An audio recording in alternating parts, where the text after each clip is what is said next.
Hey, how's it going, everybody? It's Jazzy of Video Store Sasquatch here, and we are doing another streaming Saturday. I got three movies here for you. Well, we're going to start with G20, directed by Patricia Riggin, starring Viola Davis as President Danielle Sutton, Anthony Anderson as Derek Sutton, Ramon Rodriguez as Agent Manny Ruiz, and Anthony Starr as Rutledge. Terrorists take over the G20 summit with President Sutton, bringing her governing and military experience to defend her family, company, and the world. This is kind of like, let's see here. It's like Die Hard, but the president's a female and is John McClane at the same time. It really isn't a terrible movie. It just kind of just is a movie. I don't know how to explain it other than that. It's like, oh, okay, well, yeah, we've seen this part of this action movie before. We've seen this part of this action movie before, but and we've seen this part of this action movie here before, and it all kind of blends in together as like the same like action movie you've seen 1,000 times. The terrorists aren't even after like terror or anything like that. They're trying to implode a cryptocurrency of their own choice to make a bunch of money off it. So it's just like Die Hard, like I said. Other movies around that nature, like Taking a Pelham 1, 2, 3. There's so many more movies you can name like that. It's just kind of a carbon copy of this movie. There are couple cool action sequences, though. I'll give it that. And honestly, the pacing isn't terrible, so you kind of get in and get out. That's the only reason why it kind of saved it too. I give it a C plus. Just like I said, just a little bit above average, but it's still average. You know what I mean? And Anthony Starr is the first husband or first mate or first dandy or first dude or whatever you're gonna call it of the White House. I think that's Anthony Anderson. Yeah, I said Anthony Anderson. Hopefully not Anthony Starr because I was thinking about it. It's about the same, but Anthony Anderson is the first male or first husband of the United States. I always find it funny they don't ever even declare what it is in the movies because I don't think anyone's quite sure what it would be if a female ever did become president. As you know, it's the first lady. Was it the first man, the first dandy, the first husband? It's kind of a joke. But as far as believability for Viola Davis and the military parts, I really do kind of believe that she would be a badass and that she could definitely do some of the stuff that she did. So it wasn't like that completely took me out of the movie. I think you always, when you have a female attacking males and stuff like that, it can get kind of wishy-washy of how it can happen. There's movies that do it right and there's movies that do it wrong. But this is one of those movies that do it right. It's funny to see Will Trent as Secret Service here. If you guys watch the ABC show, you know what I'm talking about there with Ramon Rodriguez playing Agent Manny Ruiz. He's actually pretty good in this movie too.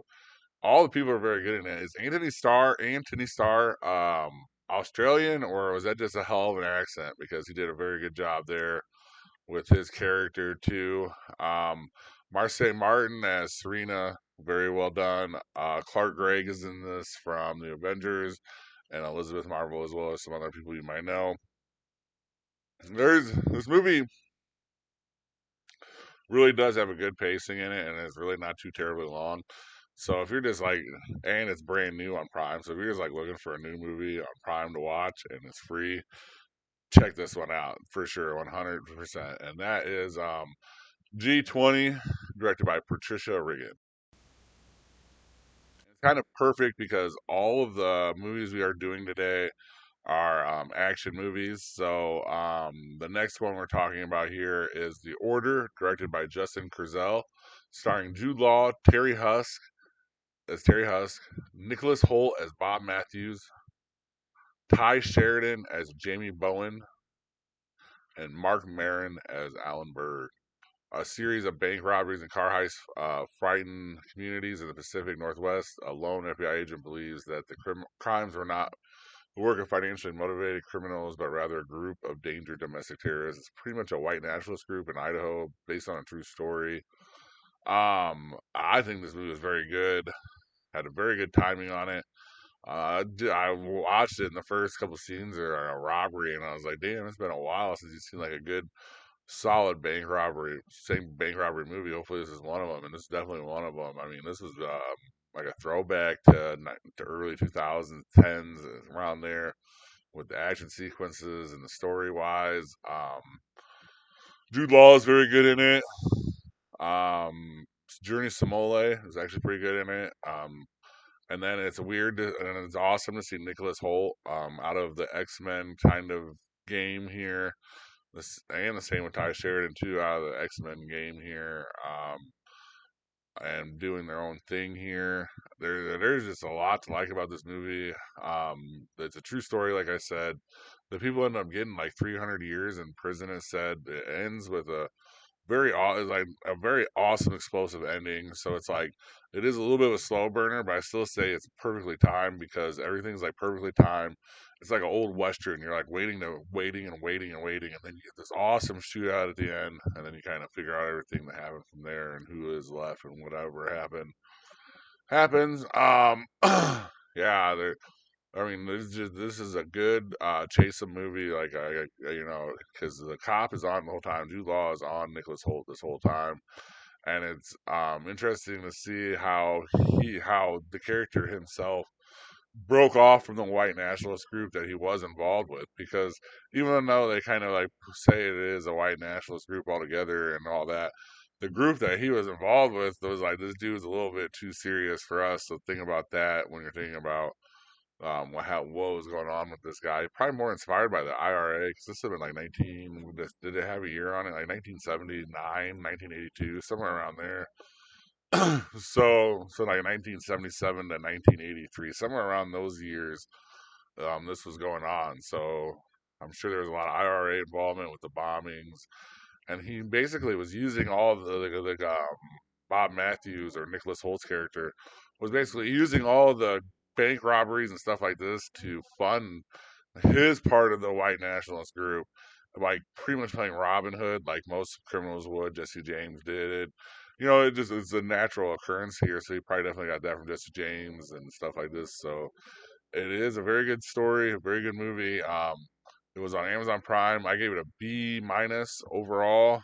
I think that most people are gonna really enjoy this movie. There's gonna be some people that were just like, man, that was kind of just like a slow burn, long movie. Like you kind of never. So it's just gonna really depend on your personality here. I don't think it was a slow burn. I think that it was like perfectly timed because it did end with such an explosive ending. So that was The Order, directed by Justin Kurzel. And then the last of these movies we're just kind of gonna go over quick. It is called Classified, directed by Roel Rien, starring Aaron Eckhart, Tim Roth, Abigail Breslin, and Mike Hookings. A career CIA hitman who's been solely using classified sections of various newspapers to receive his orders, suddenly discovers that his division's actually been shut down for years. This is one of those ones where it has the great story, but it has absolutely no funding. It's on Saban Films, and it went straight to Hulu. So like it went 1 for 3 before the strikeout. You know what I mean? It did get a walk because it has a good story in it. But other than that, man, this movie's over with. I gave it a D plus overall.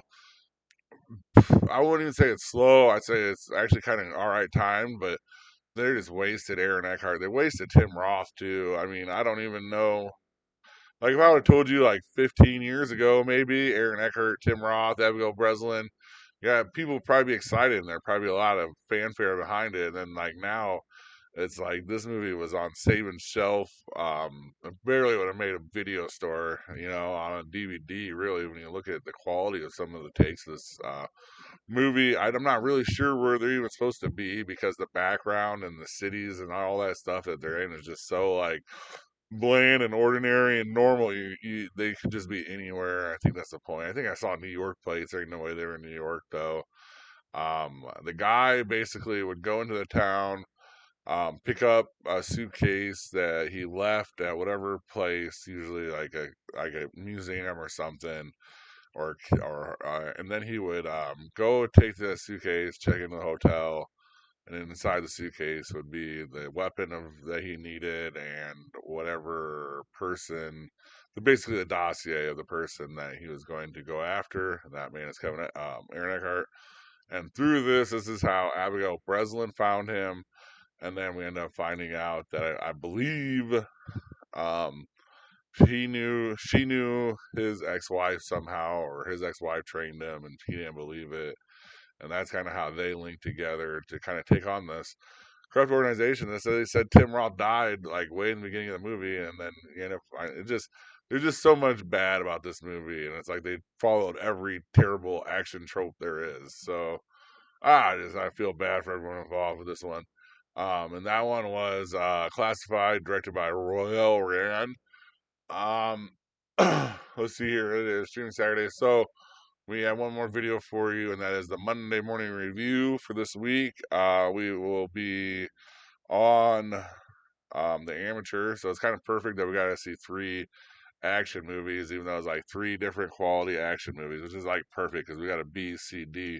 We got to see exactly what was good, what was bad, and what was just indifferent about everything else. So, um, this is like a perfect week to lead up for this movie because we have no idea what this movie is going to be. I'm very interested to see what Raimi Rauchen or whatever his name is brings to this role. I think you know what I mean when I say this.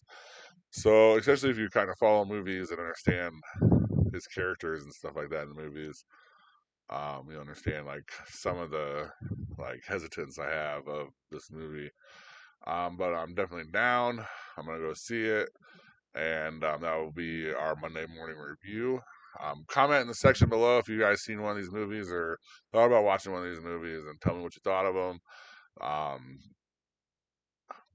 please like, subscribe. Thank you guys very much for watching, and have a good rest of your day and night.